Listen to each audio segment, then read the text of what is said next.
Well, at least we're having a shared story, this saga of the continuing coronavirus epidemic or pandemic. That's one very good thing is we can all have a reference point where we can relate to each other, because when you don't have that, and there's a difference between a monoculture of folks who sit in chairs and get drugged into submission and have to react to a bell ringing. That's not a healthy creative expression of an individual who's not only self-reliant but helpful. That's an institutionalized mindset, which is a form of psychological abuse. But when you recover from that, when you find out what you're good at and you love what you do and you do all of those things that make you not only feel good, but a healthy, productive member of your family and your community, it's called doing it right. Well, a saga like this doesn't have to be an ongoing tragedy. It doesn't have to be a dirge. It can be something that calls you to your best game, right? You can have fun with it and not feel guilty, because everybody has choice. In survival attitude, there's two parents. One is awareness. We work a lot with that skill, but awareness gives you more choices, doesn't it? So if you are aware enough to know how to read your landscape for all of your life-sustaining systems, and you know how to craft them, well, then you have redundancy in those systems and you feel at ease. I personally feel more of a baseline of joy being in the woods, and working with people. And when this comes down, I regret and mourn for the folks who are going to suffer. But the masses should not be sucked into that abyss, or else it'll become a self-fulfilling prophecy. If we're going to head south hard on this thing, we could at least minimize the depth at which we go with it, or find a way to come in for a smooth landing on the other side. There's another side to this.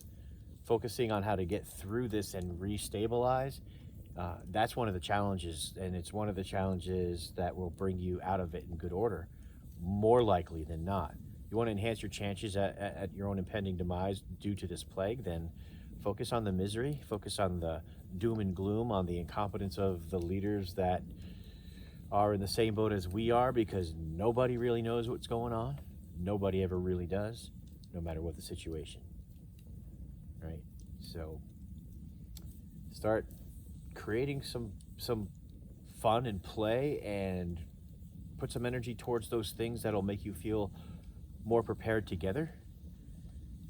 You want your kids to be part of an adventure that's not only self-empowering, but gives them skills, gives them knowledge, gives them understanding of how to prevent conduction, convection, radiation, and all of the mechanical means by which we get hypothermia, for instance, or how to stop bleeding, or how to use the sun's angle to better silhouette and whatever off the landscape, so you can detect movement, or if it's a rock, or if it's a source for water, or tree identification for edible and medicinal uses, as well as fiber and the types of woods and their quality of how they burn. Some of them hot and fast like this cedar, or some of them slow with great coals like the ash that we're using for the long-term part of the fire. It's just an endless journey of empowerment when there's something hard that comes up and you decide to roll up your sleeves, and it's coming, right? So accept what's coming with heightened awareness and an eager sense of, it's that adult form of childlike curiosity, an eager sense of wanting to figure it out and to improve your situation and do what you can before it hits, while it's hitting, and through to the other side. What is the ecological ideal in your mind as you steer through this uncertainty? Because if you don't have that as a lighthouse to guide you, where are you going? At any rate, that should be good news, because you have the power to program this to turn it into whatever you want. It's also a warning. Careful with your choices. They have ramifications.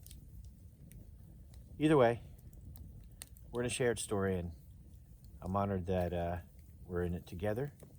I have faith in all of your abilities, and I will do my best to earn your respect with the gifts that I want to share to help minimize the suffering and optimize the recovery toward something more full than when we started.